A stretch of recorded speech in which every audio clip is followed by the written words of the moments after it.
The spirit of the season. Candlelight for our soldiers. It was 1944, and the little church on the hill glowed the way it always did at Christmas time, soft and steady, as if the light knew how tired people were. Some of the ladies had tied evergreen bows along the pew with bits of ribbon. Beeswax candles flickered on the windowsills and left warm drops on the glass. Wool coats steamed in the entry as folks shook off the night air. The organ offered a quiet carol, nothing grand, just a tune so you could enjoy as you chatted with others before the service started. We had decided the names should be read aloud, one by one. Anyone with a son, husband, or brother overseas came forward and signed the paper the ushers passed down the aisle. The paper looked small in the pastor's hands, yet it seemed to hold the names of loved ones from the entire town. You could hear the creak of the floorboards as people shifted, and the rustle of handkerchiefs, and the tiny sighs that slipped out when you were trying not to cry. The ladies in the church basement had been busy for days. They had wrapped small gifts for every child whose father was away. Simple things, bought with ration books and saved pennies. A set of crayons, a little wooden car, mittens with a red stripe, a cloth doll with button eyes. Tucked into each gift was a note written carefully by a loving hand. The notes were not long, they were not flowery, but each one had a small truth inside it, something only that child would know. The mothers had helped passing along nicknames, bedtime lines, and the way a father whistled a tune as he walked to the school. The notes were signed the same way a father might sign a letter from far away.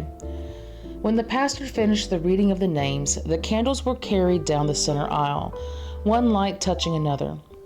The glow moved from face to face until the whole room was warm with it. Then Miss Duggan stood, cleared her throat, and told the children there were packages for them by the manger. Not big ones, she said, but they had traveled a long way in the hearts of their fathers. The children walked forward in their Sunday shoes, some solemn as little soldiers, some bouncing because children cannot help what joy does to their feet. They formed a line, and the gifts passed from one pair of hands to another. I watched their faces as they received their gifts. It was a holy thing, that first moment when a child understands a message is meant just for them. Tommy Miller opened his small box and found a bright tin whistle and a slip of paper. Tommy, keep your whistle ready for our walk to the creek when I get home. 2 short bursts, then 1 long one, so I can find you in the brush. Love, Dad. He put the whistle to his lips and did precisely that, so soft you could barely hear it, and his mother smiled into her glove. Ruth Miller had a cloth doll with yellow yarn hair. Inside the tag was a line that said, "Ruthie, teach her to sit on the fence post and swing her legs like you do on Sunday mornings. I will sit beside you again. Love, Dad." She tucked the doll under her chin as if she had been carrying it her whole life. The Alvarez family had 3 children. Elena opened a packet of watercolor paints and a stiff little brush. "Elena, paint our back porch geranium from memory, and I will guess the color when I see it. Love, Papa." She ran her finger along the brush as if she could feel the geranium right there. Mateo received a small wooden top and a folded note. "Spin it 3 times after supper, champ, and think of me. If it wobbles, try again. Love, Papa." He knelt and set the top spinning on the aisle runner, eyes wide as it hummed in a tight circle. Josie found a string of blue glass beads and a message. "For Sunday, my little songbird, wear these when you sing the last verse, and I will sing along in my head. Love, Papa." She pressed the beads to her throat and mouthed a silent la la la. Peter Welch's package held a small pocket notebook and a pencil. Peter, write down 3 good things you see each day and save the pages for me. I want to read them with you. Love, Dad. He opened to the first page and wrote something right away, quickly and shyly, then closed the book as if it were a secret. The O'Rourke children came next. Bridget unwrapped a pair of red striped mittens. Catch snowflakes and save one for me in your mitten. My brave girl. Love, Pa. She stretched her fingers inside them as if she could already feel the cold. Sean's box held a wooden car. Race this along the pew and tell your uncle if it wins, lad. Love, Pa. He set it down and gave it a gentle push and grinned ear to ear when it rolled straight and fast. Little May had a paper crown cut from the gold foil of a candy box, along with a note.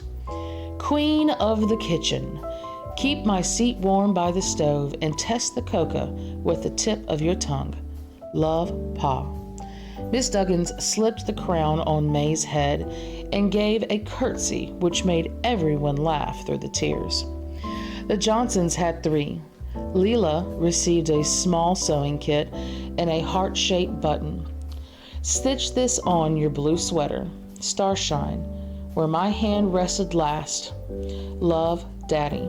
She traced the knit of her sleeve and held the button there to see how it would look. Benny opened a yo-yo and a note that read, Walk the dog for me, Captain, and try not to bump the pews. I am practicing my knots. Love, Dad. He spun it once, fumbled, then tried again. The 3rd time, the yo-yo obeyed. Nora found a little tin of cocoa and a tiny spoon. 2 spoons for you and 1 for me, Pumpkin. Save mine until we can share it. Love, Dad. She lifted the lid and breathed in the chocolate with a slight, soft sound. From the Kowalski family, there were 2. Eddie unwrapped a pocket knife with the blade folded safely and a message printed clearly. Only with Mom and only for whittling marshmallow sticks, soldier. First lesson when I come home. Love, Tata. He nodded like a boy given a serious job. Rosie had a book of paper dolls dressed for winter and a note. Choose a coat for me, Rosie Posey. I like the one with the big buttons. Love, Tata. She flipped through the pages and tapped the one with the 3 bold circles down the front. The candles burned lower. The organ fell silent. People stood without scraping the pews, carefully as if the whole moment might break. You could feel the energy lift in the room. The gifts were not elaborate. The notes were not long. But each child held something that crossed the ocean without a ship, that flew throughout the night without a sound. Afterwards, in the church basement, we served weak tea and cookies and engaged in the kind of conversation that comes naturally. Mothers compared letters and ration books, and the men folded chairs and said that they would come tomorrow and shore up the steps. A few of us stayed behind and gathered the candle stubs.